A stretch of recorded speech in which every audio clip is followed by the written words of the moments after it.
Olá, minhas amigas, meus amigos, literalmente do mundo inteiro que fazem parte desse nosso grupo que se reúne todo dia de manhã, essa nossa comunidade que surgiu de uma forma mais coordenada, metódica, organizada depois dessa crise, às vezes durante a crise, né? Eu sempre falo, as peças do tabuleiro se reorganizam e a gente consegue sair da crise com coisas que a gente não tinha antes. Então, no meio de todo esse sofrimento, no meio de toda essa dor, são construídas coisas também, e uma delas foi esse nosso espaço aqui, que todos os dias, às 10 horas da manhã, todos os dias menos domingo, né? Às 10 horas da manhã a gente se reúne para ver as notícias que saíram no mundo, no Brasil, e para conversar com pessoas. E hoje a gente tem um convidado muito bacana, muito especial, o Fábio Panuzio, que eu conheci há pouco tempo, mas se tornou um grande amigo e que tem um trabalho maravilhoso. O Fábio, que foi muito tempo, vocês conhecem, o Fábio talvez com um pouco mais de cabelo, antes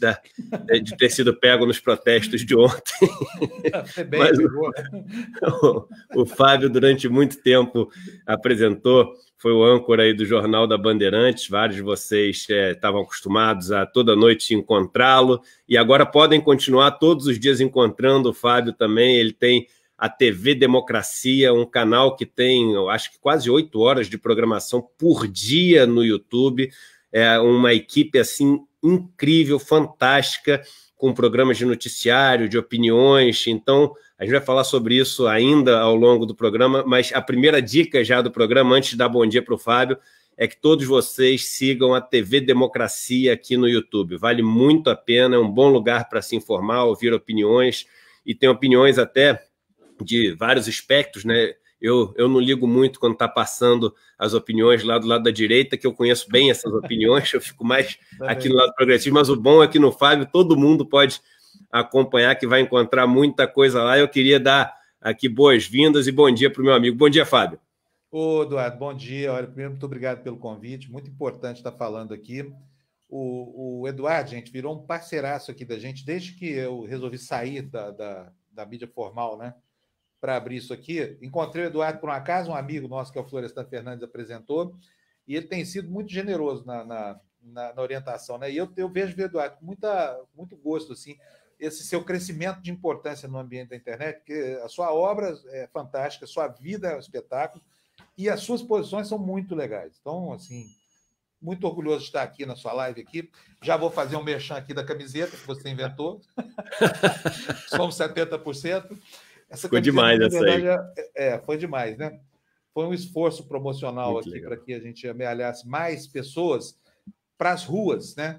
Por enquanto, nós temos que preparar o momento de sair de casa, porque, afinal de contas, o país está nessa convulsão, esse louco do Bolsonaro querendo colocar fogo nas coisas, a população presa em casa e os fascistas na rua, né? Como a gente viu aí, não são muitos, mas são barulhentos. E outra coisa, são muito espaçosos, né? Ocuparam, por exemplo, Paulista. Agora, a Paulista é deles, igual a cor das bandeiras. Então, nós estamos aqui para ajudar a mudar isso, um pouquinho.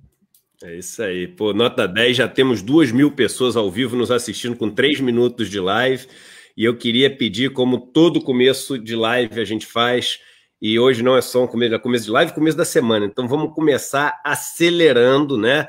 A gente precisa da ajuda de todo mundo aqui para a gente poder ter esse tamanho que a gente conseguiu chegar até agora, mas crescer muito mais do que isso. Quanto mais a gente crescer, mais pessoas a gente vai ter nessa nossa comunidade que, trabalhando junto, vai conseguir deixar aí um legado importante para esse momento tão delicado de país. Então, todo mundo que estiver assistindo agora no YouTube, por favor, deem um like. No celular, se você está assistindo, é importante sair do chat, porque senão não aparece o botãozinho de like. Dá o like. Todo mundo está assistindo no Facebook. O Facebook tem tido assim, uma audiência enorme aqui. Dá um compartilhamento. No Facebook a gente consegue essa viralização, né? O vírus do bem, né?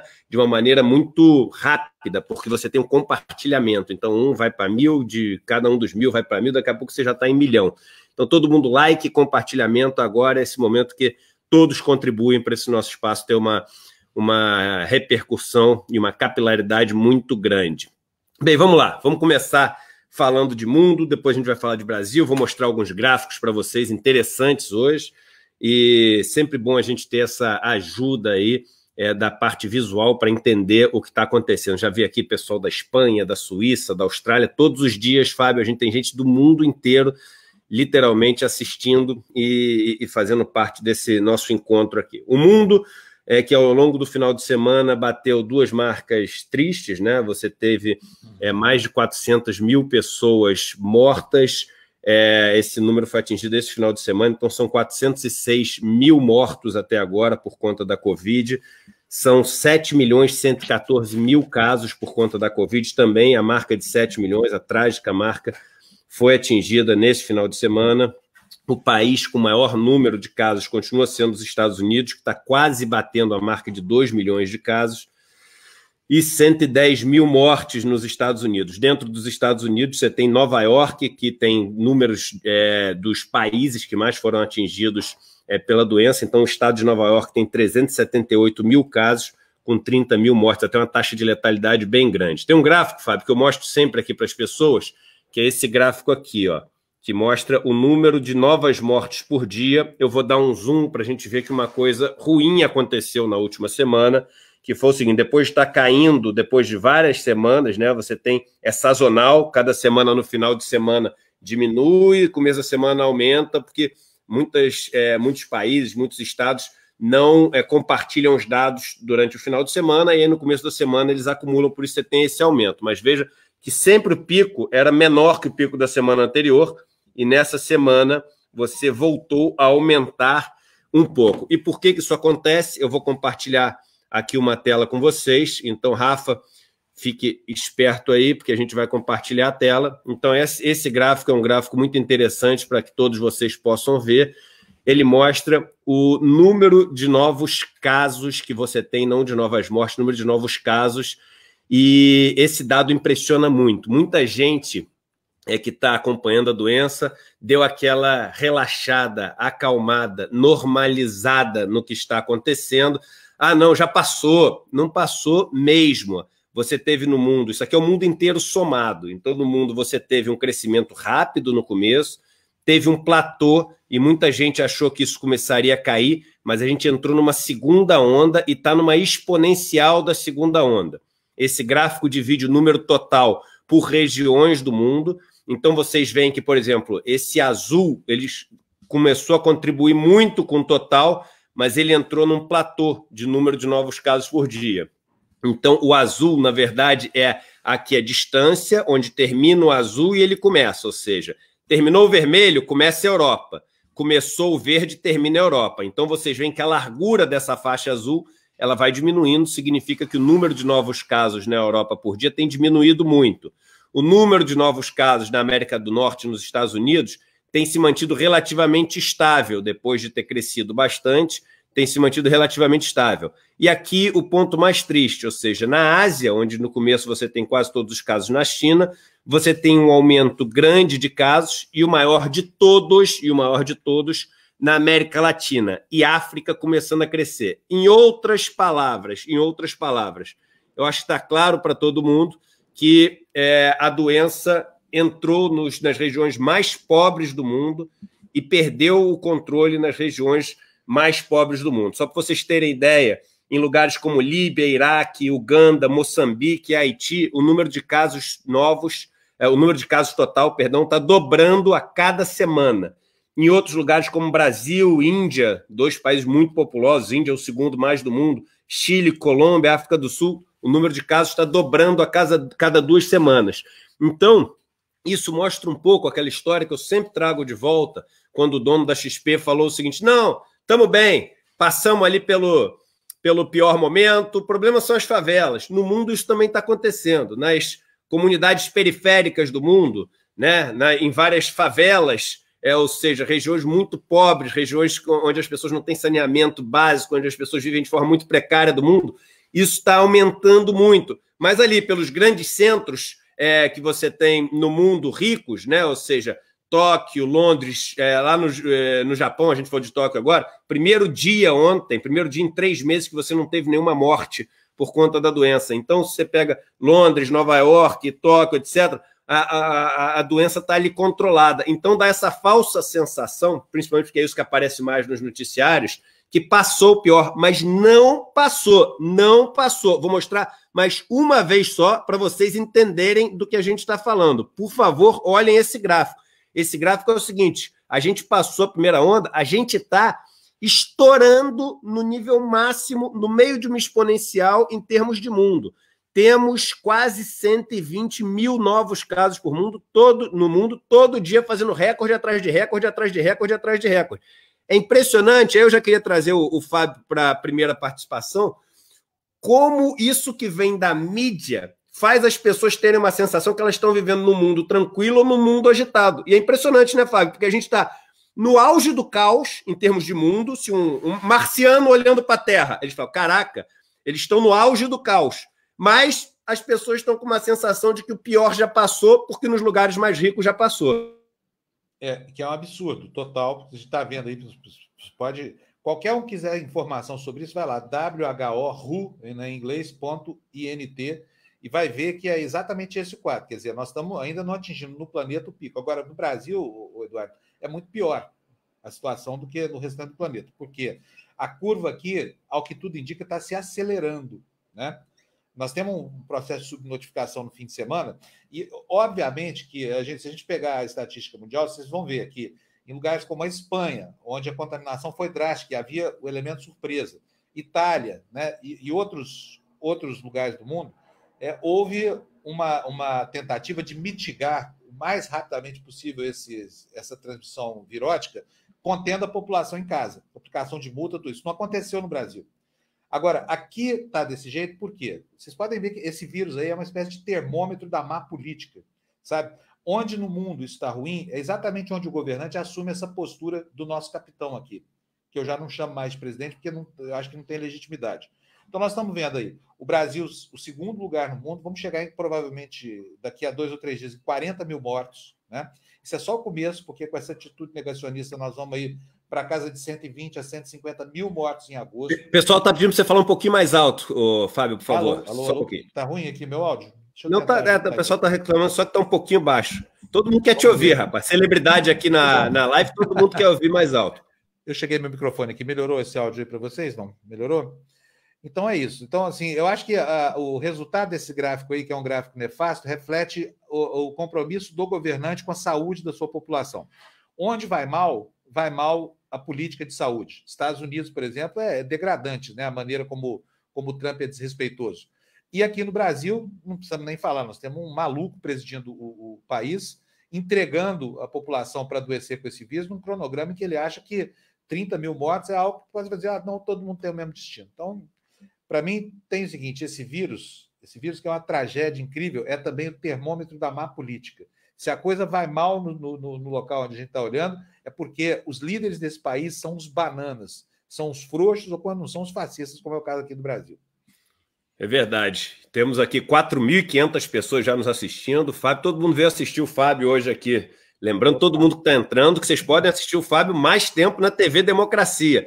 Eu, aliás, faço parte de um programa lá toda quinta-feira, meio-dia. Olha o time. Tirando eu, que não valho nada, estou aprendendo com essa turma. Mas olha o resto. Vou botar o paletó aqui, Eduardo. Vou botar o paletó. É o Gessé de Souza, o Florestan Fernandes, a Carla Gimenez, que é diretora executiva do El País, do jornal El País, e o Fábio Panuzzi. E eu fico ali aprendendo com a turma, e vocês podem ficar junto comigo ali, observando, a gente faz uma pergunta junto, mas é um time espetacular, fura a bolha toda quinta-feira, meio-dia. Bem, quando você olha para o resto do mundo, você está vendo o seguinte, vários países que estão naquele momento de tentar sair da crise, eles começam a contar os prejuízos e ver a situação econômica, como é que vai ser a volta. Tudo é novo, né? Aliás, os economistas estão errando demais as suas previsões, porque eles estão tendo que lidar com algo que eles nunca lidaram.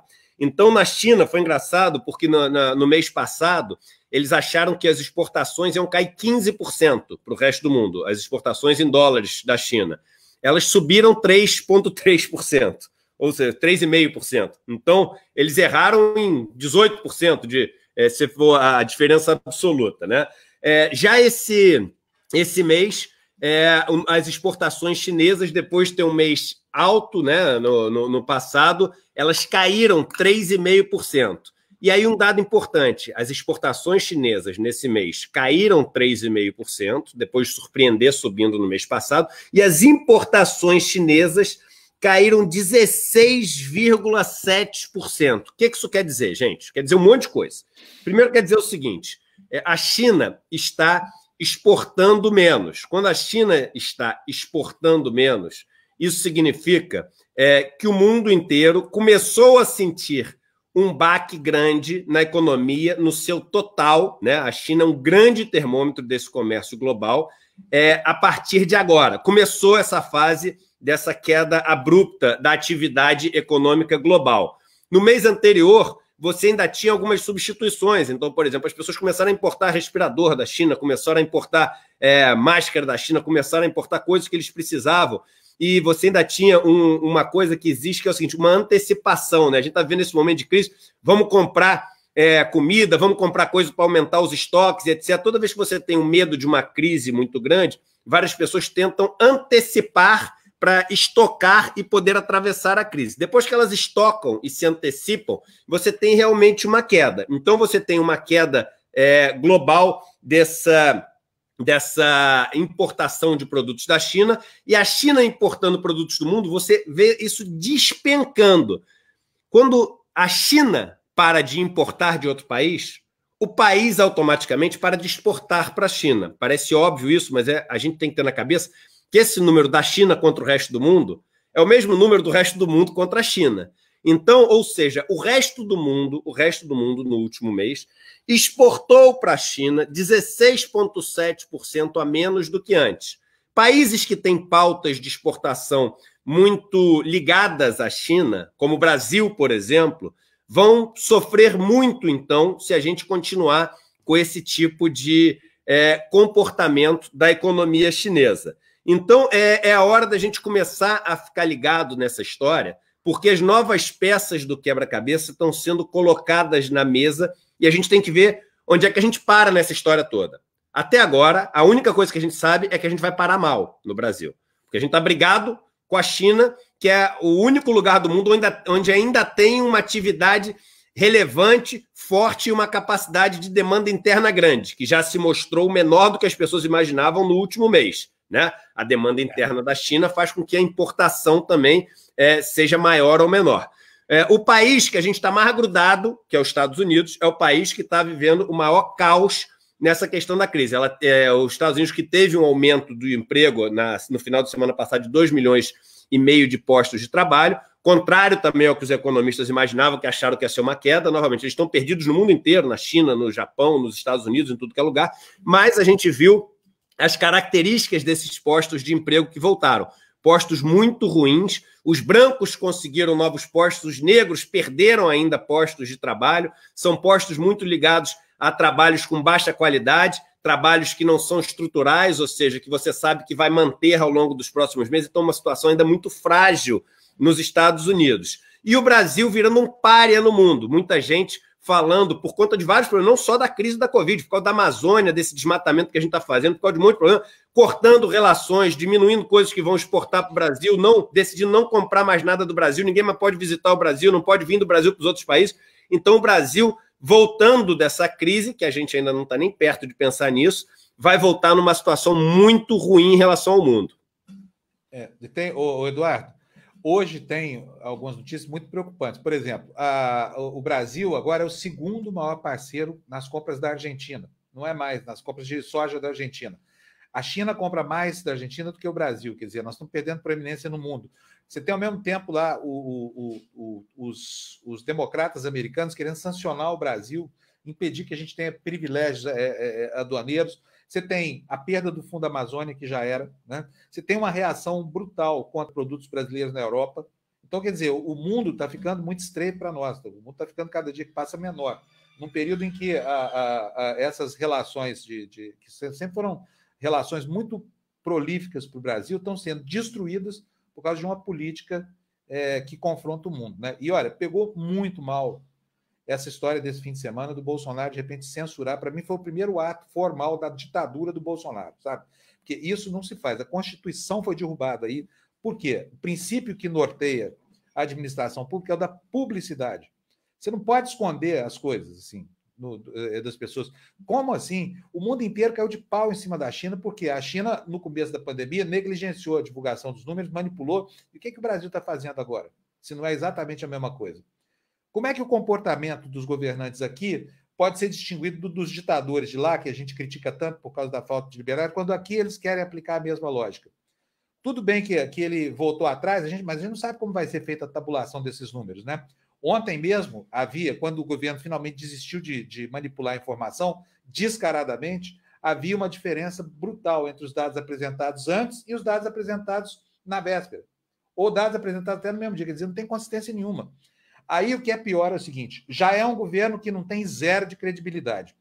Pega a área que deveria ter uma atuação técnica agora para orientar a gente como um facho de luz, uma lanterna assim no nosso carreador, e ela se despe da credibilidade que deveria ter agora. Aí me fala, qual é a fonte fidedigna de informação e orientação para a população, já que o próprio governo não se dá ao respeito, né? Foi muito drástico isso que aconteceu ontem. É um ato formal de sabotagem à imprensa. E olha, não foi só isso, hein? Tem mais. Em relação à falta de transparência, agora a Presidência da República baixou uma portaria lá dizendo que parecer de ministério que orienta decisão do Presidente da República também não vai ser divulgado. Mas que diabo de país é esse? O que nós viramos aqui? Então, se isso não é uma ditadura, sabe? A gente ficou 20 anos para dizer, a esquerda brasileira principalmente, que a Venezuela era formalmente uma ditadura. Quando vai ser o momento de falar isso aqui no Brasil? Quando é que a gente vai começar a achar que essas gracinhas do Bolsonaro, com medidas do plano administrativo, conspurcando a liberdade de informação, porque isso conspurca a liberdade da informação, quando é que a gente vai falar que esse regime já não é mais uma democracia, sabe?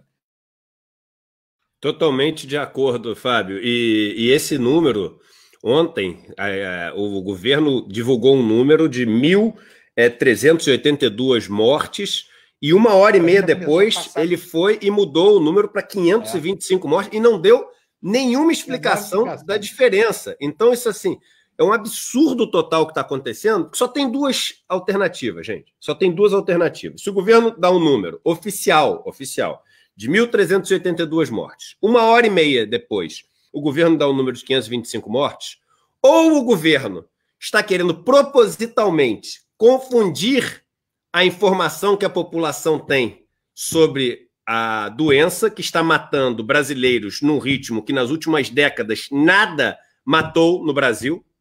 E aí, se ele está fazendo isso, ele está cometendo um crime. Ele está cometendo um crime, porque o governo não pode esconder um dado que é um dado essencial para que as pessoas possam se proteger de uma guerra que todos estão lutando juntos. Então, essa é a primeira alternativa. O governo, de forma leviana, está propositalmente desinformando a população.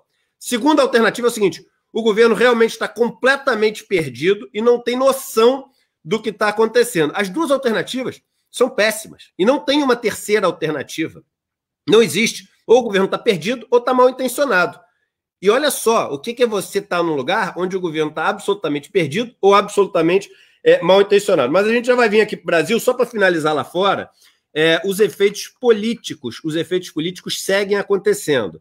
Então, a guerra política entre Estados Unidos e China, porque a gente sabe que nessa volta da crise é muito importante a forma como economicamente vão voltar Estados Unidos e China, como vão ser tecidos, né, os acordos entre os dois e o resto do mundo, entre os dois, entre si mesmo, como os dois vão passar a estar se relacionando com todos esses organismos multilaterais que existem no mundo, né? Como é que vão ser as relações dos dois com FMI, Banco Mundial, ONU, OCDE, OMS, etc. Todos esses pesos também estão mudando, tudo isso é importante num novo rearranjo que a gente vai ter político-econômico no mundo.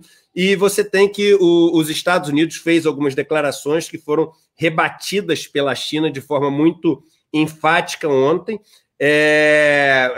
Uma delas dizendo que a China estava sabotando, né, essa nova vacina americana, então fazendo com que atrasasse essa vacina americana, e a China falou que isso era um absurdo total, e os chineses também, o ministro das Relações Exteriores da China, falando que os Estados Unidos dizer, o Mike Pompeo dizer que a China está se aproveitando da morte do George Floyd para fazer propaganda contra os Estados Unidos é um absurdo total. Ponto é que uma das maneiras da gente medir isso são as pesquisas eleitorais que existem. Nos Estados Unidos, o Trump segue indo muito mal nas pesquisas que estão sendo feitas agora. Isso muda muito rápido nos Estados Unidos, então isso muda muito rápido. Mas, pela primeira vez, o Biden, né? Outro dia eu falei Biden aqui, porque eu falo Biden, porque em português você fala Biden, né? Em inglês você fala Biden. Aí quando você fala Biden, o pessoal fala, pô, seu americano, imperialista, não sei o quê, é Biden. Aí você fala Biden, o pessoal, pô, não sabe falar. Aqui é impressionante. Eu duas notícias que eu tenho que dar notícia, você fala muito, não deixa o convidado falar. Eu deixo o convidado falar, pô, hoje não teve notícia. Então, a única coisa que eu sei é que todo mundo vai reclamar alguma coisa. A gente tenta fazer uma média que agrade as pessoas. Eu acho que agrade, porque a gente, por exemplo, agora está com mais de 6 mil pessoas, então as pessoas estão satisfeitas com isso. Mas o Biden atingiu 50% das intenções de votos nas pesquisas. A Hillary Clinton, em momento algum, conseguiu atingir esse número. Ele está uns 8, 9 pontos à frente do Trump, dependendo da pesquisa, e a gente está próximo das eleições. Então, isso pode mudar muita coisa, né, Fábio? Pode mudar muita coisa, vai com certeza torcendo para que isso aconteça, sim, muito mesmo. Sabe por quê? Porque muda lá nos Estados Unidos, mas muda aqui também. Por quê? Esse paradigma, essa cultura que eles chamam de antiglobalista, essa coisa toda, é pilotada de lá, né, Eduardo? Sim, é pilotada de lá por um núcleo que tem relações estreitas não só com o Trump. Trump é um protagonista grande disso, né? Agora, está dando tão errado. Eu acho que o Bolsonaro vai sofrer tanto na pele essa consequência. Por quê? Não é só porque o modelo dele lá, o Trump, né, enfim, o Bolsonaro alaranjado, a matriz do nosso genérico aqui, não é só por isso, é porque lá nos Estados Unidos mesmo começa a ficar muito ruim a situação do Trump entre os seus pares, do Partido Republicano. Então, nós tivemos aí nos últimos dias manifestações muito complicadas, assim, que, olha, gente como o Mitt Romney, que foi candidato à Casa Branca, né? Está à direita do Partido Republicano, diz que não vota mais no Trump. O Bush filho, também disse que não vota. Imagina, se fosse aqui no Brasil, os bolsominions não estão chamando o Bush filho de comunista, né? Quem mais? O Colin Powell também não vota, diz que não vota mais no Trump. Trump não tem apoio dentro do seu próprio partido. Eu não sei como é que é no sistema americano, se eles têm alguma franquia por serem membros, titulares de mandato eletivo, mas me parece que não, entendeu? Não sei se o Trump vai ter viabilidade eleitoral para começar essa campanha. Dinheiro ele tem, mas com a demonstração cabal, a prova cabal de que ele foi um presidente horroroso, expressa por esses números da pandemia, ele começa a fazer trincas até dentro do Partido Republicano. Resultado, se perder a eleição, aí aqui o Bolsonaro, que a gente nem sabe se vai chegar até o fim do ano como presidente da República, perde um dos 3 pés de apoio do tripé sobre o qual ele está posicionado. E está gerando uma tremenda de uma histeria. Você vê gestos tirânicos aqui na linha ao sul do Equador, e lá em cima tem brasileiro lá, o guru dessa coisa toda, o maluco total lá do Olavo de Carvalho, por exemplo, fez um vídeo ontem que eu não acreditei na hora que eu vi. Eu dei hoje lá aqui na TV Democracia, porque eu acho que não podia faltar informação, mas assim, o nível é vocabulário de bordel, sabe? Tem um pingo de respeito. Manda o Bolsonaro enfiar a comenda que deu a ele num lugar aí que eu não vou dizer aqui por respeito ao pessoal que está assistindo a sua live, mas enfim, foi uma coisa horrorosa a manifestação dele. Para mim, sinônimo de desespero, porque afinal de contas o mundo não aguenta mais essa extrema-direita, né? Racista, homofóbico, estão vendo aí como é que estão as ruas, né? E ontem, apesar da tragédia sanitária do Brasil, foram 4 mil caras lá no Lago da Batata, hein? 4 mil. Se tinha 100 na Paulista, 100 fascistas lá na Paulista, era muito. Sinal de que por aqui as coisas estão começando a andar muito mal para o Bolsonaro também, viu? Vamos ver se a gente despeja essa dupla aí, deixa esses dois em 2020 para sempre, viu? Não, verdade. Estamos aqui com 29 minutos de live, chegando na metade do nosso encontro aqui. Uma boa notícia, temos 6.500 pessoas ao vivo nos assistindo. Excelente público hoje. E quando a gente chega no meio da live, a gente faz aquele combinado, todo mundo, e é óbvio, eu peço isso para vocês, para que esse nosso espaço aqui possa ter essa segunda metade também com uma audiência ainda maior, que todos deem um like no YouTube. A gente no YouTube está com 4.240 pessoas, ou seja, dá para a gente passar de 5.000 tranquilos, se todo mundo der um like agora. custa nada. E no Facebook temos mais de 2.000 pessoas ao vivo nos assistindo, todo mundo com compartilhamento. Vamos fechar hoje, super legal essa live, tem muita coisa bacana para a gente conversar ainda nessa segunda metade, e depende de nós aqui a gente ter uma segunda metade com uma audiência muito grande. Bem, vou começar... Desculpa, Eduardo, eu quero fazer meu merchan aqui. Você pegar esses 6.000 aí que tem que dar like aqui e tudo mais, depois vão lá para a TV Democracia, tá? Para ajudar a gente a empurrar o negócio de lá, porque senão não anda. E não custa nada, gente, porque assim, 8 horas de programação por dia, o Fábio montou uma produtora muito bacana em São Paulo, o estúdio, ou seja, tem gente que às vezes assiste um outro tipo de programa por causa da estética do programa, né? Ah, porque ali eu tenho mais credibilidade porque a imagem é melhor, o cenário... Pô, o Fábio fez. Então você tem um lugar maravilhoso que o Fábio se dedicou a fazer para poder entrar contribuindo nessa, eu vou até chamar guerra de narrativas que existe, ainda mais num mundo cheio de fake news, cheio de, enfim, notícias que são muito mais medidas para direcionar o pensamento das pessoas do que para informar as pessoas. Então, todo mundo que puder, quando sair daqui hoje, entrar ali, vocês vão demorar 10 segundos, entra ali no Google, TV Democracia, no YouTube mesmo, naquela lupazinha, vai aparecer, inscrever-se. E aí a gente aproveita e se encontra lá também toda quinta, meio-dia. Isso. É facinho, ó. youtube.com/TV Democracia ou então na internet, no seu navegador, democracia.tv, tá bom? E já estão me perguntando aqui, desculpa, sobre essas camisetas aqui, elas estão à venda lá. É uma venda promocional abaixo do preço de custo para quem fizer, para quem passar a colaborar com a gente financeiramente, porque a gente não tem patrocinador e nem terá, tá? Para descontaminar, tirar a toxina dessa relação entre empresa de comunicação e patrocinador, que muitas vezes deriva, né, para uma relação muito deletéria.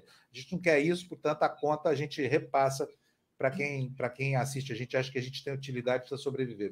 Eu estou achando maravilhoso essa história de tentativas serem feitas, como essa aqui, de canais sem propaganda. Isso é tão bom, gente. Eu falo para vocês, há 2 anos vocês não me veem na mídia tradicional. Eu estava sempre Globo News, Jornal do SBT, Band, eu estava sempre dando entrevista. Eu comecei a falar mal dos bancos e falar como é que eles fazem as coisas. Nunca mais me chamaram uma vez. Ainda chamaram algumas ali e falavam o seguinte: olha só não fala mal dos bancos, que o nosso principal patrocinador aqui é um banco, não sei o quê. Então é tão bom, é tão gostoso, dá uma sensação de tanta força você poder falar o que quiser e ninguém poder te chantagear, que a gente tem que realmente ajudar essas iniciativas quando a gente puder. Vamos falar de Estados Unidos ainda, da questão dos protestos, e a gente entra em protestos no mundo inteiro. Estados Unidos entrou na 13ª noite de protestos nos Estados Unidos, né? Você tem que a família do George Floyd pediu a ajuda das Nações Unidas em relação ao caso do George Floyd para eles poderem intervir. E apesar dos protestos estarem sendo pacíficos nos Estados Unidos, você continua.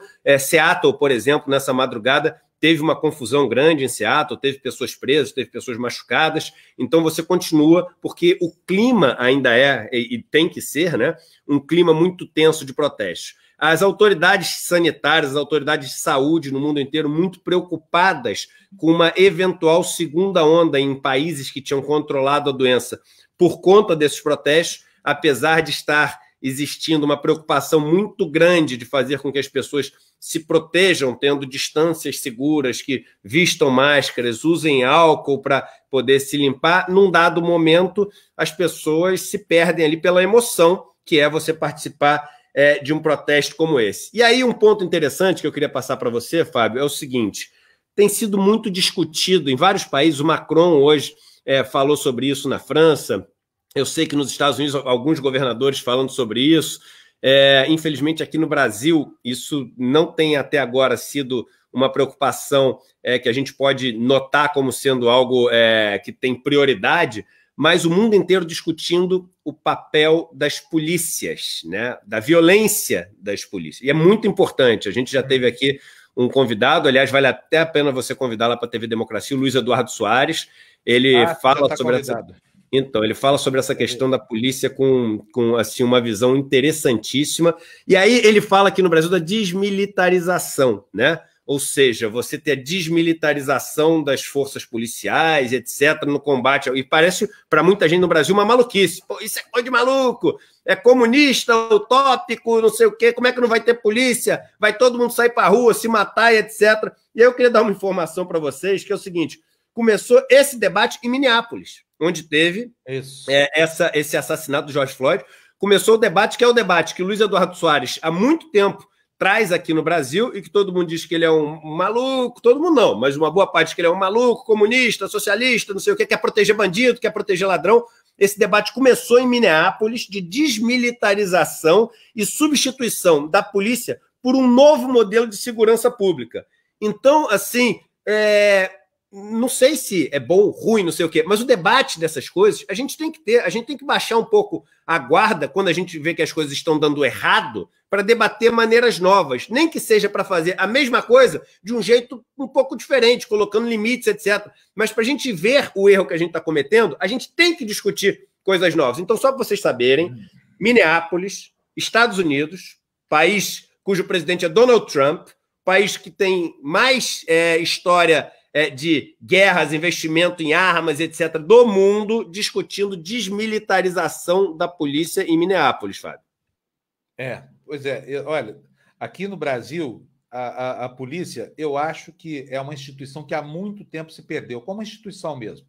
Não vou generalizar aqui, assim, a ponto de apontar, fala todo mundo é bandido na polícia, não, mas a gente está percebendo o seguinte, além de todos os vícios da corrupção, né, enfim, do empoderamento do tráfico, que é essa política burra de segurança, mas aí não é bem a polícia, aí são os governantes que fazem essa política. Mas, enfim, nós temos chagas aqui para destruir 10 vezes a polícia de Minneapolis, lá, o que está acontecendo lá agora. Essa discussão é absolutamente bem-vinda.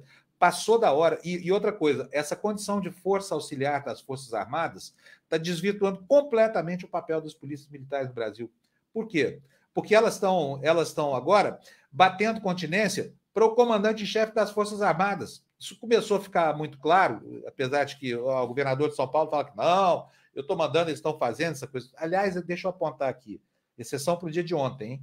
Em que a ação da polícia foi uma ação muito diferente do que a gente tem visto, né? Então, assim, gostei do que eu vi ontem, teve pancadaria, mas houve provocação, houve vandalismo, né? Algum vandalismo ia haver mesmo, mas a polícia ontem agiu de uma maneira muito mais cidadã do que tem agido. Agora, não vamos esquecer, em dezembro do ano passado, o governador do estado de São Paulo, que seria o comandante-chefe da Polícia Militar, foi vaiado numa cerimônia de formatura de sargentos, enquanto o Bolsonaro, ao lado do Dória, naquele momento, eles eram amigões, né, do peito, mas o Bolsonaro foi ovacionado.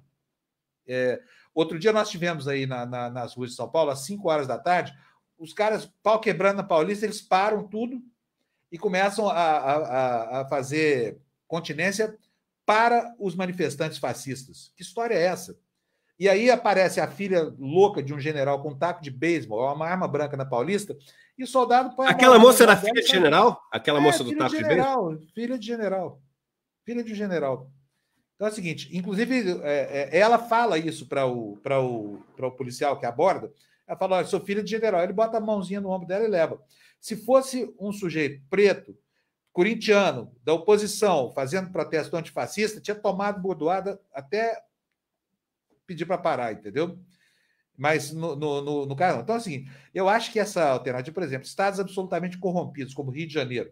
Rio de Janeiro é muito complicada a situação ali. Não tem solução. Tem que acabar com aquela polícia e fazer outra. Exatamente o que estão fazendo em Minneapolis. Vai ser ótimo esse exemplo americano, porque quando a pátria do capitalismo promover uma reforma assim, nós aqui que somos as eternas macacas de imitação, vamos ter que começar a discutir isso. Se lá pode, e não é coisa de comunista, por que aqui não pode? Né, Eduardo? Concordo. O Brasil tem a polícia mais violenta do mundo. Mata das 60 mil pessoas que morrem aqui por ano, quase metade é vítima de confronto com policial. E sempre a mesma coisa. Ah, não, mas o cara atirou primeiro. Né? E aí a gente vê o que aconteceu com aquele garoto do Rio de Janeiro, foi morto em casa, 70 e tantos tiros, tudo mais. Por mim, olha, eu vou te falar, se você for presidente da República uma hora dessa aí, Eduardo... Faz isso comigo, você não, pode contar irmão. comigo para ser seu secretário de segurança, eu vou acabar com as polícias militares do Brasil e fazer outra coisa no lugar. Porque é brincadeira. A violência legítima no Brasil é dada a gente que faz continência para miliciano. É absolutamente aberrante isso. E aqui, ô, Fábio, deixa eu ver, eu tô no mudo? Não, tô aqui sem estar no mudo, porque eu estava vendo um dado para passar para as pessoas. Só para vocês terem ideia de como é que é nos Estados Unidos também. O Brasil é um dos lugares mais violentos do mundo em relação a mortes causadas por pessoas que estão na custódia da polícia, pessoas mortas por policiais. Mas vamos comparar os Estados Unidos com outros países do mundo, tá? É claro que as populações são diferentes e a gente vai fazer essa comparação aqui também. Mas se você pegar em números absolutos, tá? O número de mortes em um ano, num ano que foi estudado aqui, de pessoas sob custódia da polícia nos Estados Unidos, foi de 1.348 pessoas. 1.348 pessoas. Na Austrália, esse número foi de 21. Eu vou repetir. Nos Estados Unidos, 1.348. Na Austrália, 21. Ah, mas nos Estados Unidos você tem mais de 10 vezes a população da Austrália. Pode multiplicar por 10 o número da Austrália, que não vai fazer tanta diferença. Você vai ver que continua os Estados Unidos com muitas vezes mais do que a Austrália. E no Reino Unido? O Reino Unido tem 5 vezes mais ou menos menos população do que os Estados Unidos. 13 pessoas. Então vamos lá. Estados Unidos, 1.348 pessoas. Reino Unido, 13 pessoas mortas sob custódia. E em relação ao número de presos nos Estados Unidos, de cada 100 mil presos, 12 são mortos enquanto foram presos pela polícia. Na Austrália, 5, no Reino Unido, 2. Então, qualquer estatística que você olhar, dividindo por população, tornando ela um dado relativo que pode ser comparável, você vai ver que essa violência americana é incrível, né? E a gente, daqui a pouco, tem que começar a olhar para esses dados de Brasil, que são dados muito pouco mostrados. O Marcelo Freixo, que veio aqui outro dia, que é um cara incrível, mostra com assim muito conhecimento esses dados todos. Aliás, até teve um dado de uma pessoa que está aqui, eu tentei buscar ele, mas já tinha passado lá para cima, não consegui ver, dizendo que nos Estados Unidos os crimes cometidos pelos policiais vão para a justiça comum e não é por um tribunal militar, e com isso eles têm uma capacidade de punir esses crimes muito maior do que no Brasil. É um dado que eu estou passando de um comentário aqui para vocês, eu não sei o quanto desse dado é correto ou não, mas aqui dando espaço para as pessoas que estão nos assistindo poderem também fazer seus comentários e a gente falar sobre eles aqui. Bem, vamos falar aqui sobre o Brasil. Eduardo, e aí sobre... Diga. Deixa eu falar uma coisinha. Nós temos um fenômeno manda bala no Brasil que é absolutamente... Manda brasa. Manda bala é coisa do Bolsonaro. Manda brasa. Vou mandar brasa. É o seguinte, nós temos uma coisa muito preocupante aqui, que é essa politização das polícias militares. Eles hoje têm uma bancada no Congresso Nacional, que é uma bancada muito forte, tem o lobby da Taurus, que é uma empresa negligente nos seus projetos, né? Eu inclusive, fiz uma série de matérias há 4 anos denunciando a Taurus, porque a Taurus fabricava armas e vendia para as próprias polícias aos milhões, porque ela é a única empresa que tinha franquia para vender arma para a polícia brasileira, que armas que matavam, que caíam no chão, tinham um mecanismo muito pesado, a inércia do tomo fazia com que ela disparasse quase sempre na perna do soldado, matou muita gente, essa coisa toda. Então, assim, tem o lobby financiado por essa fábrica, tem uma bancada que é gigante no Congresso, e você tem permeia a sociedade inteira, né? Quer dizer, principalmente quem está mais ao alcance da violência, o raciocínio de que a polícia tem que ter autorização para matar. A nossa Constituição não tem pena de morte, e ainda que tivesse, como permite a Constituição americana, em vários estados ainda existe a pena de morte, ela sequer é aplicada. Por quê? Porque a morte não é uma tática de contenção da violência. A morte é uma medida tão extrema que muitas vezes morre de morte natural o condenado antes da execução. Nova York, por exemplo, não executa ninguém à morte, acho que desde 1980 e poucos, 1983, né? Enquanto aqui os nossos policiais põem o revólver na cintura e saem por aí matando como se tivessem o direito sagrado de brincar de Deus, né? De dizer quantas pessoas vão viver e por que elas vão morrer. Verdade. E vindo para o Brasil agora, falando dos protestos, a primeira coisa que eu queria falar é o seguinte, o movimento que surgiu numa live dessa, o Somos 70%, ele tomou uma proporção enorme. Eu fiz até um post no Instagram ontem. Em vários lugares do mundo, esse movimento foi tema das notícias. Então, a gente tem notícias em inglês, em francês, em espanhol, em grego, em outras línguas que eu nem sei quais são, porque eu não entendo nada do que está escrito. Mas quando aparece a hashtag, aparece o Somos 70%, e Eduardo Moreira em algum lugar, e uma coisa que mostra que estão falando da gente. Então é o seguinte, o movimento que nós aqui como grupo demos só o pontapé inicial, e esse movimento não é nosso, ele não é de ninguém, ele é um movimento que ele foi abraçado e foi, eu acho que incorporado por esses 70%. E tão importante esses 70% passarem a se ver como aquilo que já eram e que não entendiam que eram, ou seja, os 70%, eles são maioria, é óbvio, mas as pessoas não estavam agindo como maioria, não estavam agindo como se fossem 70%, estavam agindo com medo, estavam agindo receosos. Então, que força que tem a gente conseguir ver a realidade.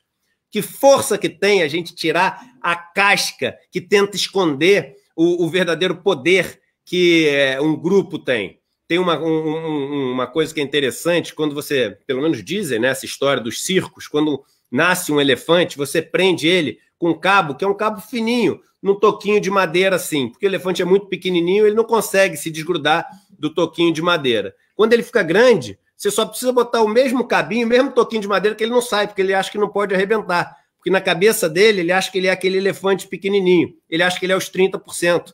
A gente já virou os 70%. A hora que a gente der uma puxada, vai voar toquinho, vai voar cabo, vai voar tudo, a gente não está preso a nenhuma situação. A gente não está preso a nenhuma situação. A gente tem a liberdade, de poder opinar, falar, debater. E aí, dentro dos 70%, eu sempre falei isso, dentro dos 70%, aliás, hoje eu vou fazer aqui um comunicado para falar dessa nossa primeira semana, desse nosso movimento aqui, e falar um pouco do que é o 70%, do que a gente busca. E uma das coisas que é importante é o seguinte, as pessoas querem que a gente defina os 70%. Quem é que está na lista? Sabe por quê? Porque eles querem atacar a gente. Eles estão doidos para ter um nome na lista, mas os 70% não tem nome na lista. 70% é uma constatação matemática da maioria.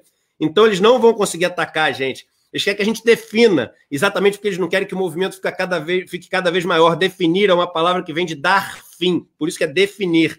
Então, a gente não vai dar fim, porque isso aqui é só o começo dos 70%. Então, a gente vai ser... Logo, logo, não serão só 70%. Exatamente. Né? Por quê? Porque aí você passa a ser o imã, você passa a ser aquele que atrai, você passa a ser aquele que mostra força. Então, os 70% realmente tiveram uma semana muito importante e todos nós aqui devemos ficar muito felizes de termos sido escolhidos, né, pelo universo para ser o começo dessa história que é muito maior do que qualquer um de nós hoje em dia, graças a Deus. E sobre os protestos, graças a Deus, até para o ateu Fábio Panuzio, graças a Deus. Então é o seguinte, então nesse final de semana... Eu não creio, mas respeito. Nesse final de semana, os protestos no Brasil, e aí é um ponto que é o seguinte, aqui eu sempre tento ser o máximo verdadeiro para as pessoas e a gente tem uma relação super transparente aqui. Eu falo, óbvio, às vezes com mais jeitinho, às vezes com menos jeitinho, mas eu tento falar sempre aquilo que eu penso para a gente poder ter uma relação aqui honesta, né, intelectualmente honesta. E eu fui, obviamente, contra as pessoas irem para as ruas, porque a gente está vivendo um momento, como eu tenho acompanhado muito de perto esses números da pandemia, eu fico diretamente afetado por essas notícias. É muito triste você ver e entrar nos relatórios e ver as tragédias que estão acontecendo nos países. E no Brasil, sendo o país do mundo que mais está morrendo gente, mais pessoas estão sendo infectadas, é inevitável que alguém que tenha preocupação com o próximo não fique muito preocupado com um dia como ontem para piorar essa questão da pandemia. Então, eu fiz essa declaração de que eu era contrário às pessoas saírem para as ruas. Mas também deixei muito claro que eu entendia e respeitava aquelas pessoas que achavam que o limite tinha sido passado e que o risco era tão grande que eles já estavam vivendo dentro desse governo, que não tinham dinheiro para poder comer porque os R$600 não tinham chegado, que suas microempresas estavam quebrando e elas estavam perdendo décadas de trabalho que tinham construído com o suor ali da família inteira. Algumas vidas da família foram dadas pelas empresas que eles tinham e estavam sendo destruídas em questões de meses. Então eu falei o seguinte, eu absolutamente entendo e respeito. E dado o que aconteceu, eu estaria sendo desonesto intelectualmente se eu não falasse para vocês que eu ia estar de olho em como é que iam estar o tamanho dos grupos, pró-governo e contra-governo. E eu estaria sendo mentiroso se eu não falasse para vocês que eu estava torcendo para ver um número muito maior a favor dessa democracia que a gente tanto fala do que contra a democracia. E o que a gente viu ontem, vamos lembrar, a oposição a esse governo, né, as maiores lideranças da oposição a esse governo, todas se manifestando para as pessoas ficarem em casa. E o governo também resolveu se manifestar para as pessoas ficarem em casa. Então, nisso estava empatado. Então, a recomendação de todo mundo era para ficar em casa. Só que é o seguinte, gente, os números mostram, para todos que estão aqui, a quantidade de apoiadores do governo que simplesmente não existem. Eles são bits e bytes. Eles são pixels na tela do seu computador. Mas eles não são ninguém. São robôs, são invenções. São algo tão real quanto o duende do Papai Noel, o coelhinho da Páscoa. Espero que crianças não estejam nos assistindo, que isso não seja uma grande decepção para elas. Mas se a gente pode continuar acreditando nessas coisas. Eu acredito. Putz, que lindo. O meu mundo de Nárnia, ele existe aqui para eu poder viajar. Mas para eu tomar decisões, eu tenho que pensar no real, naquilo, no tangível, no palpável. E as pessoas, é o seguinte, vamos tirar os pixels da história, vamos tirar os bits, os bytes, vamos ver o que sobra. Aí o que sobra é o seguinte, 4.000 contra 100. 2.000 contra 50, entendeu? E as pessoas ontem tiveram 2 recados. Primeiro, o jogo virou.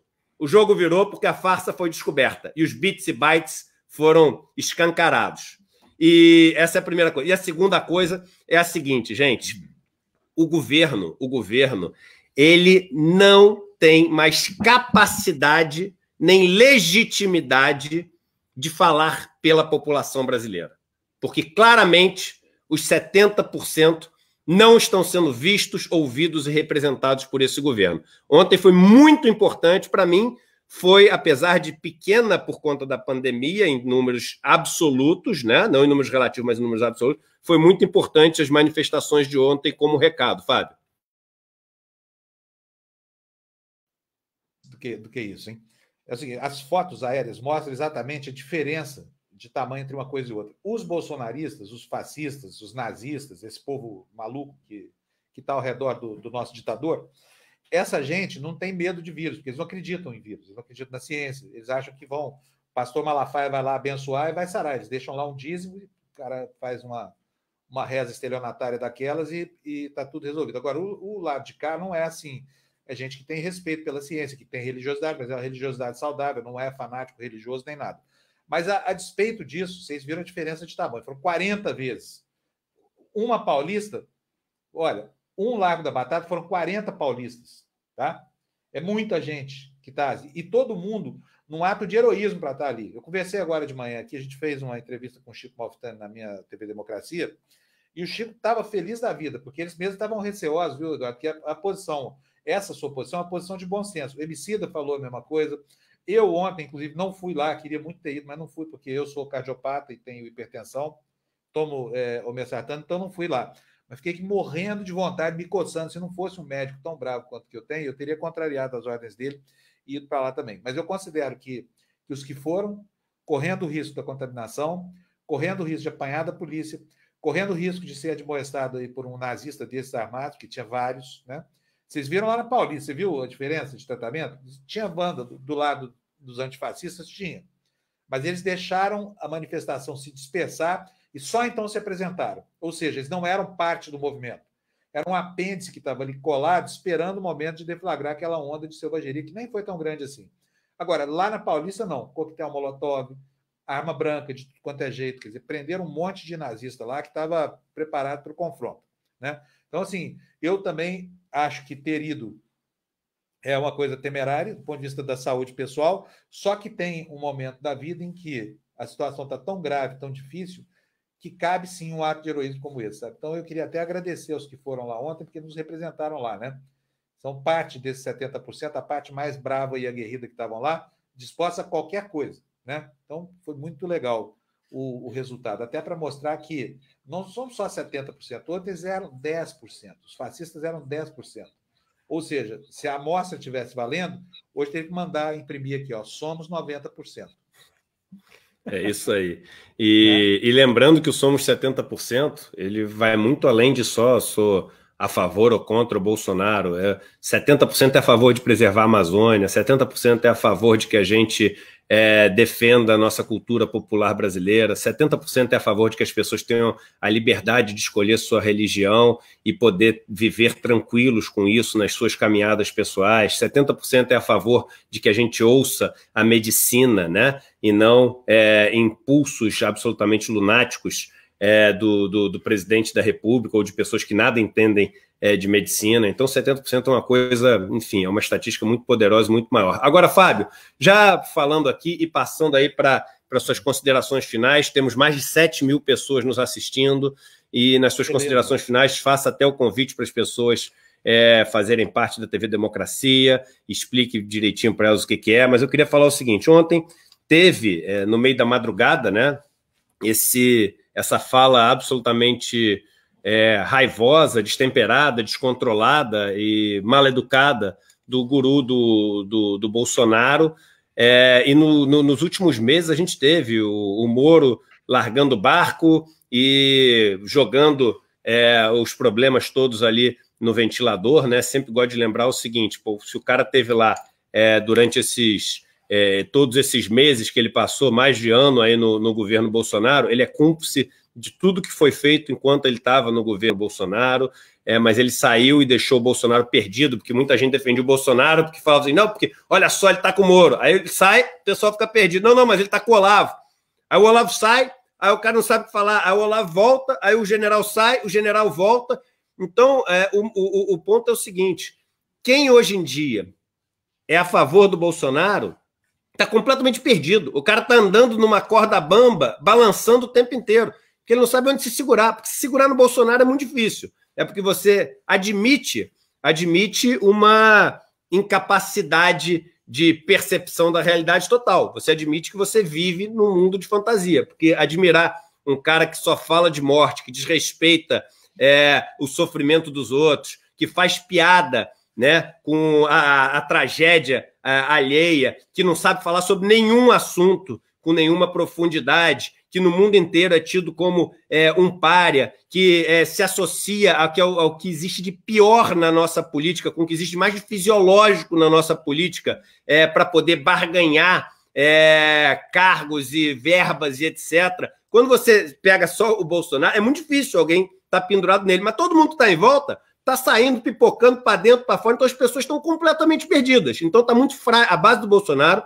tirando os lunáticos fanáticos, vive um momento de muita fragilidade agora, né? Então é o seguinte, como é que vai ser, você acha, você que tem uma experiência tão grande de cobrir crises, principalmente nesse lado político, como é que você acha que vai ser daqui para frente? Em que ponto estamos? Realmente o jogo parece ter virado contra o Bolsonaro, Fábio? E aí passo para você fazer suas considerações finais.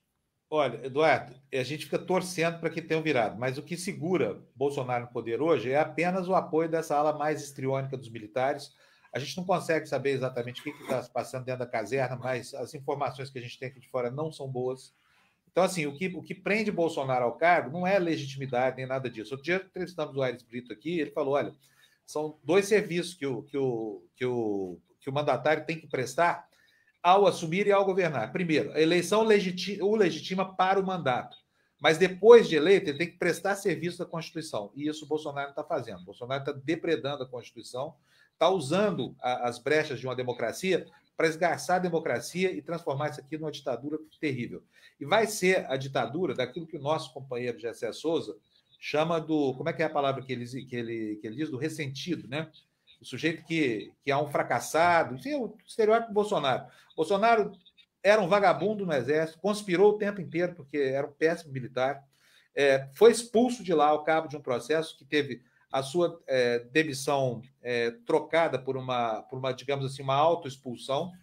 Então, enfim, o Bolsonaro vai começar a pagar pelo que vale, mas ele está preso a um estamento militar, e esse estamento militar a gente sabe exatamente o que se passa lá dentro da caserna. Vamos torcer para que os caras sejam realmente democratas. Não me parecem mais, viu? Não me parecem mais. Agora, pressão popular e pressão internacional, pressão geopolítica, acabam virando esse jogo. E aí eu preciso lembrar aqui uma coisa que é simples. Não há mal que sempre dure, nem bem que nunca acabe. Essa noite inteira que a gente viveu a partir da posse do Bolsonaro parece que está acabando. Só que vai ficar um resíduo disso. vai ficar aí esse número, 30% da população, que é absolutamente preocupada, porque de cada 10 brasileiros, 3 simpatizam com o nazismo e com o fascismo. Isso é um número aberrante, assustador. Nós vamos ter que nos haver com essa realidade aí, botar esse povo todo na escola, ensinar como é que é a noção de civilidade, ensinar de novo que a política é uma praça para que, enfim, o conflito possa ser trocado, ao invés da morte, da vindita pessoal, da vingança, pela discussão em que a maioria vence, respeita a minoria e a minoria acata, né? Então é isso, essa aqui é a nossa trincheira. A TV Democracia está aqui, ela é uma TV que preza demais os conteúdos jornalísticos, ela fala só a verdade, não tem fake news, não tem nada, tem uma opinião contundente. E nós estamos aqui, o pessoal que critica a gente fala jornalismo militante. É jornalismo mesmo. Vou dizer para vocês que não entendem muito bem dos meandros do jornalismo, a gente tem um código de ética, que tem um artiguinho lá que fala: todo jornalista tem o dever de combater o arbítrio, especialmente esse que visa calar o espaço da liberdade de informação. Então, nós estamos aqui para cumprir a nossa missão ética. É o mesmo movimento que o Eduardo está fazendo aqui nas lives dele, com esse movimento 70%, ao qual nós estamos absolutamente vinculados. Vocês podem ver, aqui em cima está escrito aqui, ó, 70%, está vendo? Se tivesse a tela inteira, está aí vendo essa hashtag aqui. E me perdoa, Eduardo, vou fazer o meu merchan aqui, tá? Manda brasa. Muita gente quer saber onde é que está essa camiseta. Eu vou colocar aqui na tela, olha aí, ó. R$ 35,00 para quem não apoia a TV Democracia. Quem apoia a TV Democracia... Compra duas que dá 70. 70, pode comprar duas. O objetivo, na verdade, não é vender a camiseta, é espalhar essa mensagem por aí, porque ela está saindo pelo custo, ela não vai nos dar dinheiro nem nada, mas é uma oportunidade de levar as pessoas até lá para que elas possam fazer. Então, se você estiver interessado em comprar a sua camiseta, vai lá no nosso site, é democracia.tv, logo no alto da página você vai ver lá essa imagem que eu estou mostrando aqui agora, ó, tá vendo só?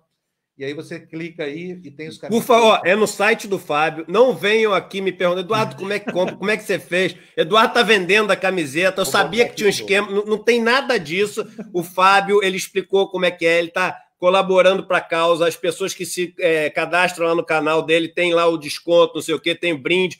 Então, gente, o Eduardo está promovendo as pessoas que são a favor da causa. Eu já estou falando isso porque eu já sei tudo que aparece depois que veio um negócio desse aqui. Então, gente... Tá bom? Ó, então, estamos aqui, de... Vai lá, gente, Fábio, continue. Isso aqui é o seguinte, eu tomei o bordão do Eduardo para mim, tá? Fiquei muito contente, porque a gente, de certa forma, estava ali no momento em que ele teve essa sacada genial. E conta para o pessoal, Fábio, que aconteceu no programa do Fábio. Sempre conta a história, conta rapidinho. A gente já passou aqui do horário, mas conta em um minutinho. A gente estava no Fura Bolha, que é domingo, que é quinta-feira ao meio-dia, e de repente o Eduardo teve essa sacada. A gente estava num momento de indignação lá. Até falei uns palavrões lá esse dia. Falei, não é possível isso. Mas, enfim, é para dar a ideia, para a gente restabelecer a nossa autoestima, sabe? É isso que ele falou. Um elefante não é elefantinho, é elefantão. Nós somos um elefante, assim, sabe?